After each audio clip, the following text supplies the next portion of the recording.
Hola a todos, ¿cómo están? Bienvenidos a su programa El Mundo del Arte. Qué gusto volver a verlos.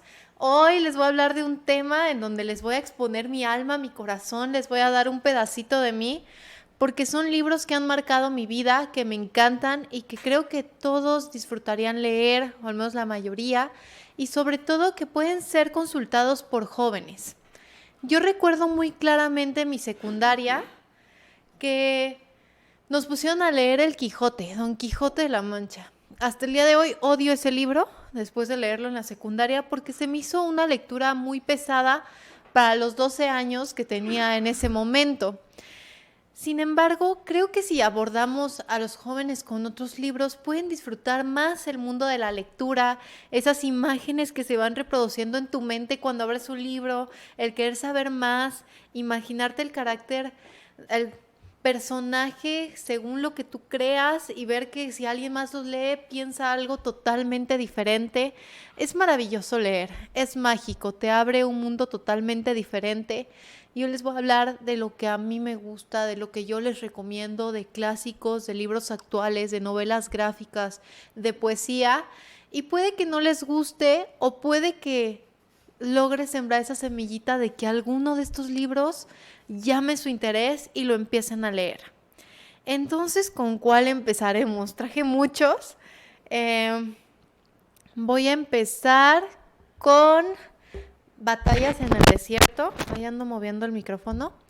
Batallas en el desierto es un clásico, es un libro de José Emilio Pacheco. Este libro lo leí por primera vez en secundaria y amplió mi mente de la literatura. Es la historia de un amor imposible, el terror cotidiano que viven las personas en México, política corrupta. Es una novela magistral que involucra corrupción social, política, el inicio de México moderno, la desaparición de un país tradicional que ha estado cargado con costumbres que a partir de ese momento se rompen. Por ejemplo, entran los productos gringos, los esquimos, el detergente, infinidad de cosas. El rescate de memorias individuales y colectivas de una sociedad que rescata de una manera extraordinaria José Emilio Pacheco, la descripción de un amor inocente de un niño hacia una persona mayor, cómo lo juzga la sociedad, la desaparición de esa mujer, que también aborda un tema muy actual, que es la desaparición de las mujeres, feminicidios. Y es tan importante esta obra que ha sido traducida al alemán, al francés, al italiano, al ruso, al japonés, al griego, publicada en otras partes del mundo hispano y entendible de diferentes perspectivas, de diferentes opiniones y que vale la pena leer y que es muy chiquito, muy ligero y perfectamente indispensable, perfectamente recomendable para niños que entran a la secundaria y que puedan ampliar su perspectiva de lo que ofrece la literatura. Bueno, no dudo que hay muchos niños que ya leen bastante. Yo, la verdad, cuando entré a secundaria sí era fanática de los vampiros. Así, me encantaban las historias de amor, que los hombres lobo y todo. Yo fui fan de Crepúsculo, lo reconozco, ahorita me da pena. Y cuando leí este libro, se me abrió las posibilidades y empecé a consumir literatura más diversa, novelas históricas, novelas gráficas como esta que traje aquí que se llama El Grito de Victoria, que es la primera novela gráfica de su generación que aborda los movimientos sociales en México. Habla de acontecimientos clave separados entre sí por más de 40 años. El Halconazo, que fue una operación paramilitar orquestada durante el gobierno de Luis Echeverría, una marcha contra la protesta del presidente Enrique Peña Nieto, posteriormente que fue sofocada duramente. Conocen la historia también paralelamente de Victoria y Valentín, dos jóvenes mexicanos de 1971 y 2012 respectivamente, que salen a las calles para sumarse a una manifestación que será brutalmente callada, brutalmente sofocada y que se radicaliza peligrosamente esta protesta. Es un fresco social imprescindible esta obra. Les voy a enseñar un poco las imágenes.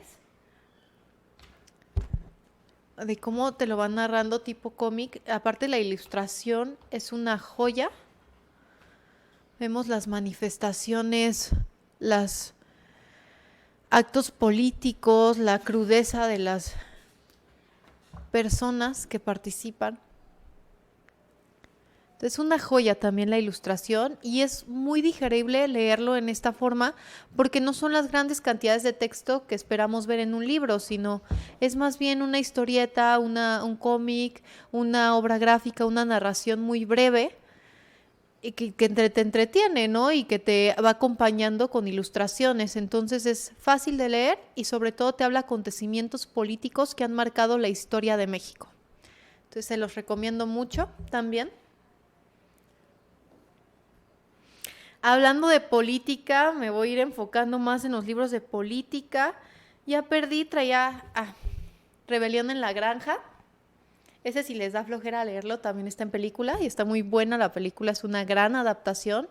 Y habla también de la corrupción, de cómo manipulan la información las personas que están en el poder. Hace un símil con los animales, muy interesante, los caballos como fuerza de obra que son explotados, los cerdos como los que cambian las leyes a su antojo, los inteligentes, los que cuestionan, los perros enajenados para cumplir la obra militar, para sofocar las revueltas, las ovejas como seguidores que no se cuestionan.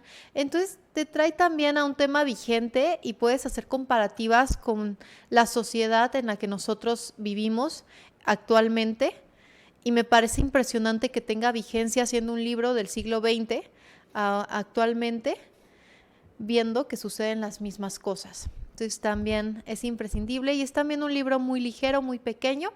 Y si no, les recomiendo la película, que es súper, súper buena y apegada al libro. Cambiando un poquito de tema, pues ya vámonos a algo más romantiquillo. Yo les traje el libro de Rayuela, es de mis libros favoritos, aparte de que se me hace maravilloso que este libro son 2 libros en uno. Lo puedes leer así como viene o también trae un orden en el que te va saltando capítulos y creas una historia totalmente diferente. Imagínense la genialidad que debe tener un escritor para poder hacer 2 libros en uno y saber que el capítulo 8 va a seguir seguido del capítulo 73 y entonces va a ser una historia totalmente diferente. No logra dimensionar cómo conecta en su mente esas historias, esa forma de escribir y crea algo tan maravilloso como este libro. Además, este libro trae la mejor descripción de lo que es un beso, a mi parecer. He leído muchas veces, hay infinidad de poemas en las que te hablan de que besar es un arte, de la conexión del alma, etcétera, pero este libro lo escribe con tanta precisión, tan detallada, tan bonito, que creo que es lo mejor que he leído para decir qué es un beso y cómo definir un beso. Es el capítulo 7 y les puse un separador para leerles un pedacito para ver si les gusta la descripción, como a mí. Entonces se los voy a leer. Un pedacillo. Toco tu boca, con un dedo toco el borde de tu boca. Voy dibujándola como si saliera de mi mano, como si por primera vez su boca se entreabriera. Y me basta cerrar los ojos para deshacerlo todo y recomenzar. Hago nacer cada vez la boca que deseo, la boca que mi mano elige y te dibuja en la cara, una boca elegida entre todas, con soberana libertad elegida por mí para dibujarla con mi mano en tu cara. ¿Y por qué? Por un azar que no busco comprender, coincide exactamente con tu boca que sonríe por debajo de la mano, te dibuja. Me miras, de cerca me miras, cada vez más cerca y entonces jugamos al cíclope. Nos miramos cada vez más cerca y los ojos se agrandan, se acercan entre sí, se superponen y los cíclopes se miran, respirando confundidos.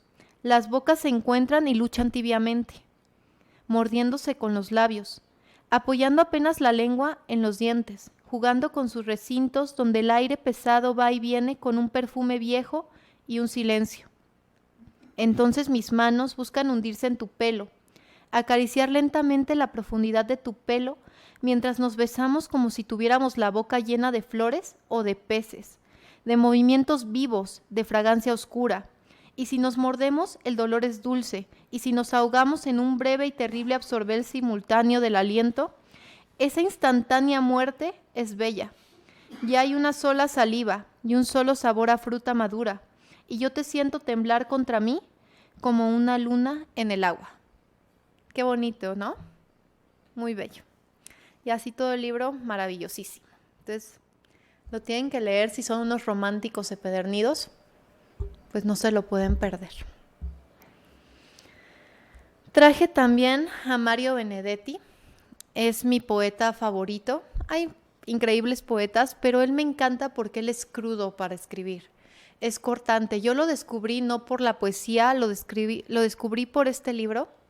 Este libro es de cuentos de Mario Benedetti, se llama Puentes como liebres y junta varios libros. Por ejemplo, Esa boca, que habla de la vida miserable de un payaso, de cómo tras la sonrisa falsa se esconde una sonrisa de un hombre mediocre. Habla de Se acabó la rabia, cómo se reúne el hijo de una madre violentada con quien fue su amante de su madre y le dice que murió a golpes en su casa. Habla de Los pocillos, un ciego que está en su casa, la esposa lo engaña con su hermano y un día le dice a la esposa que le gustaría cambiar de color de pocillos. Entonces el esposo, realmente siempre estuvo viendo la infidelidad y actuando como si no pudiera ver. Habla de Requiem con tostadas, a imagen a semejanza, habla de la vida de una hormiga, el esfuerzo, las peripecias que tiene que pasar antes de ser aplastada. Habla de Puentes como liebres, que es el título y no se los voy a contar para que lo lean. Entonces son muchos cuentos, pero cuentos que no son el típico inicio, clímax y final feliz, románticos, lo que asociamos inmediatamente cuando pensamos en un cuento, sino historias reales, cosas que pasan, que las narra de una forma poética y cruda, que te impacta de una forma en la que una vez que los lees nunca los vas a olvidar. Entonces, si quieren leer cuentos cortos, pues este libro. Y por otro lado, también traje otro libro de cuentos que es de Edgar Queret. Es un autor que está pegando muy duro. Empezó, creo, en 2019 a publicar. Es muy reciente, casi nadie lo conoce. Y también está maravillosísima su forma de escribir, más fantasiosa. Por ejemplo, el primer cuento te habla de ¿qué harías si tu hombre conoces a la mujer de tus sueños, bellísima, hermosísima, te quieres casar y descubres que en la noche se transforma en un enano gordo con un anillo de oro? ¿Qué harías? Entonces, ¿cómo vas a convivir con dos personas? ¿Lo aceptarías? Pues finalmente sí, él es su compañero de partidos, de desveladas, el enanito gordo, y en la mañana la mujer perfecta, porque la ama hasta rabiar, sin importar que tenga su lado oscuro. Entonces, ese tipo de cuentos maravillosos, maravillosos, maravillosos y fantasiosos. Este libro es también de pequeñas historias, es mi libro favorito. Y este libro es para las personas que no nos gusta leer, porque no todos los libros se tienen que leer. Este libro no trae ni una sola letra y aún así te cuenta cientos de historias. Es El amanecer de los conejos suicidas y cada página es un cuento. Tú te vas imaginando cómo le pasó lo que le pasa al conejillo.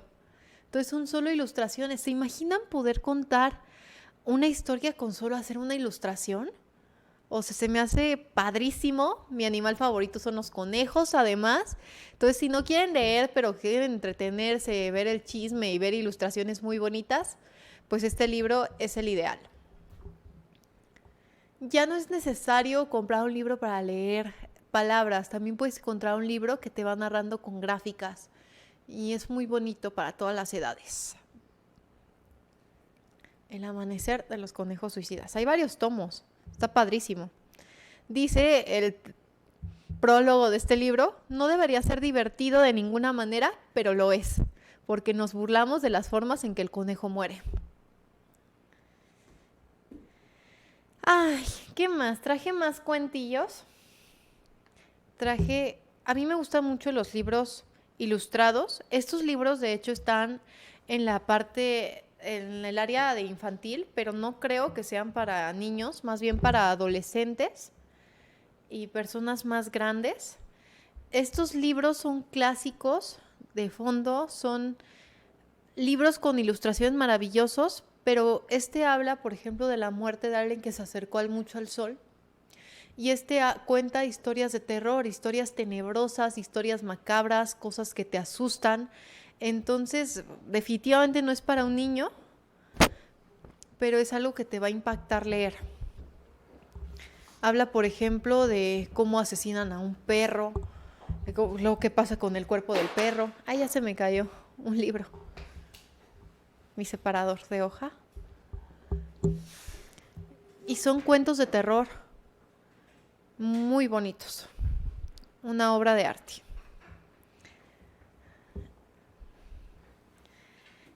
Ya cambiando a algo más contento, también en cuentos, les traje un libro que ya había mencionado en programas pasados, que es Cuentos de Buenas Noches para Niñas Rebeldes.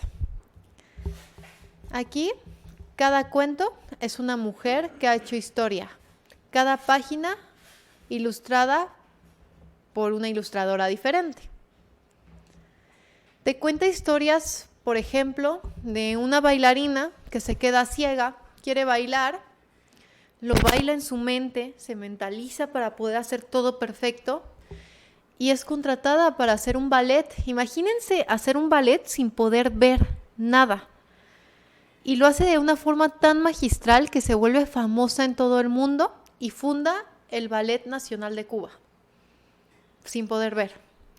Te habla de piratas, mujeres piratas que se hicieron ricas conquistando el mundo, que compraron islas, que recuperaron a sus hijos, que participaron en la política de su país, emperatrices, faraonas. ¿Se imaginan ser la primera faraona de Egipto? No, cuando no había nadie más. Nosotros todos conocemos a Cleopatra, que fue la última, pero una tuvo que empezar, imponerse en un espacio regido por hombres. Es más, muchos trataron de borrarla de la historia porque ¿cómo iba a haber una faraona mujer? Te habla de Frida Kahlo, de aquí de México, de la primera mujer que cruzó el Atlántico, de la primera mujer que hizo un programa computacional, o sea, de mujeres extraordinarias, de una mujer que se le escapó de la esclavitud y se dedicó 20 años después a liberar esclavos. Y nunca la vieron, nunca la atraparon. Te habla de una persona, una mujer que quedó paralítica. Los doctores le dijeron, ¿sabes qué? Tú nunca vas a volver a caminar. Y su mamá le dijo, tú vas a volver a caminar. Campeona olímpica. O sea, cuando médicamente era imposible. Entonces es muy bonito irte a dormir inspirada, sabiendo que puedes cambiar el mundo, seas quien seas, que el carácter lo es todo. Y te sientes empoderada cuando lo lees. Dicen las que hicieron este libro que les han llegado miles de cartas de mujeres inspiradas a leer esto, de hombres que se sienten también inspirados al ver a mujeres cómo hicieron para destacar en ámbitos tan difíciles. Entonces, si tienes una hija o le quieres enseñar a tu hijo lo que han tenido que pasar las mujeres, pues este libro es ideal. O sea, son cuentos que todas las noches te toma 2 minutos leérselos y que pueden impactar positivamente en su vida. Bueno, pasando a un tema que ya no es cuentos, vamos con los clásicos. Les traje de clásicos El arte de la guerra. Este es esencial para jóvenes, para adultos, leerlo para saber cómo afrontar una batalla. Ya sea que te llevas mal en el trabajo, que te molestan en la escuela. Cualquier adversidad es bueno leer esto porque te defiendes de una forma muy astuta, muy inteligente y aprendes técnicas que te sirven para cualquier lucha que tengas en la vida. A mí me impactó sobre todo una parte de este libro donde te enseñan que como líder no puedes permitir que se te rebelen. Entonces él tenía su concubina líder que adoraba con todo el corazón. Muy rebelde, las otras empiezan a decir, pues se lo permite. Entonces la agarra y la asesina enfrente de todos, ¿no? Pues nunca más se volvieron a rebelar las mujeres, nunca jamás. Entonces está muy padre para que se defiendan en el mundo. Traje Momo. Momo también marcó mi secundaria. Momo es una niña que tiene muchos amigos, que vive rodeada de gente y tiene la gran virtud de que sabe comprender y escuchar a los demás. ¿Cuántos de nosotros no estamos más preocupados en nuestros problemas, en la vida estresante y no nos detenemos a escuchar a las personas? Momo sí lo hacía, todos la querían muchísimo, pero un día se empieza a quedar sin amigos porque llegan los hombres grises que le dicen a la gente que tienen que ahorrar su tiempo. Entonces las personas viven enajenadas porque tienen que ahorrar los minutos. Entonces no se detienen de trabajar, no se detienen de nada porque es ahorrar. Viven así, alienados. Y Momo, con su amiga la tortuga Casiopea, tiene que ver quiénes son estos hombres y salvar a sus amigos. Te habla de valores, de empatía, te habla de cómo no vivir la vida como un autómata, sin reflexionar, sin detenerte a disfrutar. Te enseña grandes cosas aplicables a tu vida. También les quiero hablar de la Divina Comedia. Fue una tragedia estar en mi casa buscándolo porque yo tengo ese libro, pero no tengo idea dónde lo dejé. Estoy ya preocupadísima, creo que lo voy a tener que comprar. Pero es un libro que te da una perspectiva muy interesante del infierno. La Divina Comedia de Dante Alighieri habla del infierno al que bajó Dante. Dante baja con Virgilio, van a Israel, en Israel está la puerta al infierno, bajan y entonces se encuentran con que el infierno está dividido en 9 círculos. El último círculo es donde está el mismísimo Lucifer torturando a los pecadores. El infierno dice que no es un lugar etéreo, es un lugar físico que se encuentra debajo de Jerusalén y que tiene una entrada secreta para los vivos. Una vez entrando, encontrarás el primer círculo. El primer círculo es el limbo. No hay pecadores. Hay personas que vivieron con rectitud toda su vida, pero que no conocieron a Dios. Entonces su castigo eterno va a ser tener esa ansia de conocer quién es Dios y nunca lo van a poder lograr. Ahí se encuentran Homero, Aristóteles y Platón según Dante.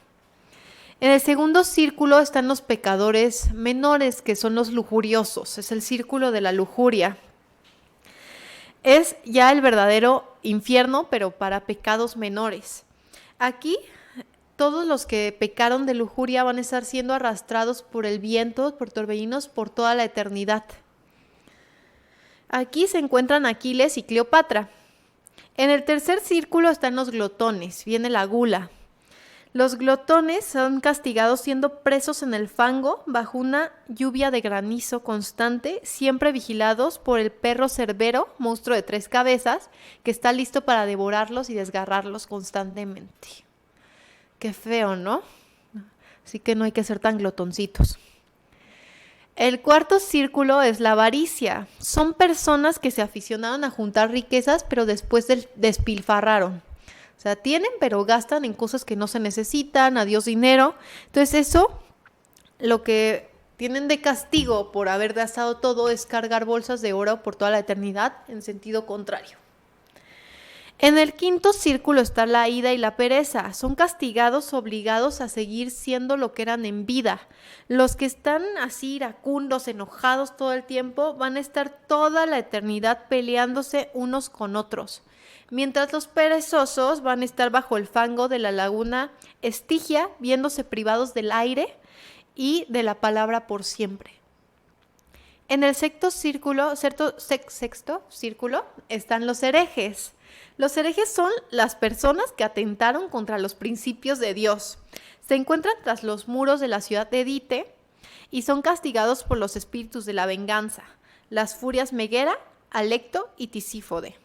En el séptimo círculo está la violencia, que son ya los criminales reales y enteros, que no hicieron mal sin querer, como muchos de nosotros, que a veces nos va el chisme, ¿no? Sin querer, ya cuando reprimes la lengua, ya y soltaste el cascabel mucho tiempo.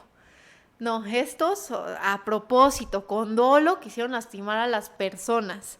Entonces su entrada está custodiada por el Minotauro y van a estar atormentadísimos. El séptimo círculo se divide en 3 partes. Se divide entre homicidas, tiranos, violadores y bandidos que van a estar en un río de sangre hirviendo para que no se olviden de cuánta sangre derramaron en su vida. Los suicidas que atentaron contra ellos mismos van a estar siendo castigados por arpías picoteándolos para siempre. Los blasfemos y los sodomitas van a estar castigados bajo una lluvia de fuego interminable. El octavo círculo está dividido en 10 partes. Primero están los proxenetas y los embaucadores, que son castigados azotados por demonios. Los aduladores, que deben permanecer siempre en excrementos humanos. Los simoníacos, ricos a costas de la iglesia. Los adivinos y magos con el rostro volteado hacia la espalda. Los políticos corruptos, inmersos en un lago de brea hirviente. Los hipócritas vestidos con capas doradas de plomo. Los ladrones viviendo entre serpientes. Los consejeros fraudulentos sin habla. Los sembradores de discordia, mutilados por un demonio que vuelve a abrir sus heridas en cuanto sanan. Los falsificadores sufriendo enfermedades que los deforman. En el noveno círculo se divide 4 partes, se separan 4 partes. Están los peores pecadores, que según Dante son los traidores. Los Cainas son traidores que traicionaron a un ser querido, a tu familia o a alguien muy cercano, y van a ser sumergidos en hielo de cabeza. Los Antenoras, que son traidores de grupos a los que pertenecían, son sumergidos en hielo. Los Ptolomea, que son traidores de huéspedes, sumergidos con la cabeza hacia atrás para que sus lágrimas se congelen. Los Judecas, que están inmersos en el hielo en diversas posiciones. Y en este círculo va a estar Lucifer mismo torturándolos. Les hice un mapilla que creo que les voy a pasar también la imagen aquí para que se resuma. Yo creo que le voy a tomar una foto para subirla al final del video y que lo puedan ver resumido cómo son los círculos del infierno, los ríos que los separan, la ciudad de Dite, las murallas, etcétera, porque es más claro a veces verlo gráfico. Entonces este es un gran clásico que te permite hablar del mal y que bueno, todos somos medio morbosillos a veces y queremos leer, ¿no? Lo que habla del infierno y de los demonios y las criaturas mitológicas y todo, nada más por el chisme. Entonces este está bueno para echar el chisme de cómo se imagina Dante que es el infierno y a lo mejor compararlo con la concepción que nosotros tengamos del infierno. Voy a cerrar hablándoles de un autor que adoro, que es Matías Malcio. Él escribe novelas muy fantasiosas. Esta, la de la Metamorfosis en el cielo, narra la historia de un hombre que soñaba con volar. Entonces se dedicaba a hacer piruetas imposibles que entretenían mucho a la gente. Se aventaba de los techos, subido en ataúdes, de las ventanas, atravesaba vidrios, etcétera, etcétera. Entonces un día se lastima muy seriamente en una de sus piruetas, lo llevan al hospital y descubren que tiene cáncer terminal. ¿Qué pasa? Por su consiguiente lo internan, él está desesperado, quiere salir, quiere seguir volando. Lo ponen morfina, siente que se vuelve uno con la cama, le entra una desesperación terrible. Imagínense a alguien que sueña con volar, estar atado, ¿no?, a una cama de hospital, y decide que lo mejor es únicamente salir de noche, cuando la doctora estricta que tiene, regañona, no le diga nada. Entonces un día sale al techo del hospital y descubre a una mujer tocando el piano, mitad pájaro, maravillosa, hermosa, se enamora profundamente de sus plumas rojas. Aquí se ve sus plumas rojas. Aquí, perdón. Entonces se acerca, empieza a subir todas las noches a espiarla y un día voltea a verla con sus grandes ojos de pájaro y le dice: yo puedo curarte y transformarte, solo tienes que hacerme el amor.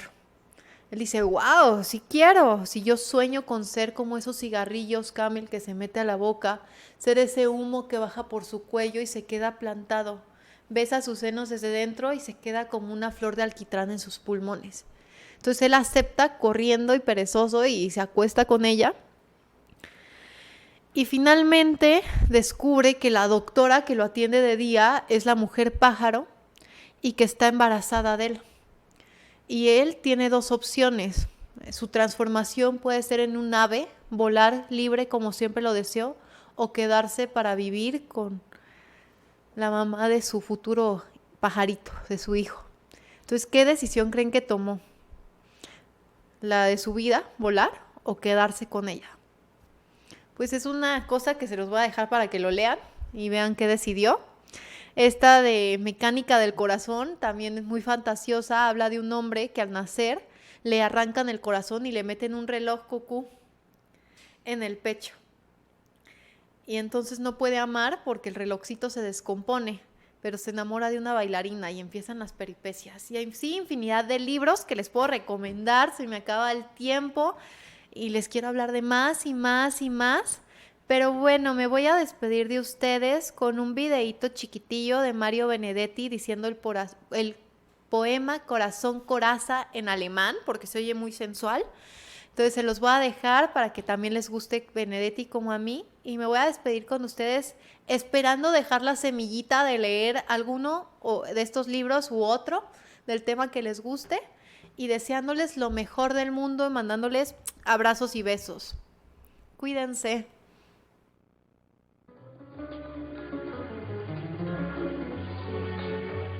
Weil ich dich habe und nicht habe, weil ich an dich denke, weil die Nacht offene Augen hat, weil die Nacht vergeht und ich liebe, du gekommen bist, dein Bild zu holen und besser bist als alle deine Bilder, weil du vom Kopf bis zur Seele schön bist, weil du von der Seele bis zu mir gut bist, weil du dich süß hinter dem Stolz verbirgst, klein und süß, gepanzertes Herz, weil du mein bist, weil du nicht mein bist. Ich muss dich lieben, Geliebte, ich muss dich lieben, auch wenn mich diese Wunde doppelt schmerzt, auch wenn ich dich suche und nicht finde, und auch wenn die Nacht vergeht und ich dich habe und nicht habe.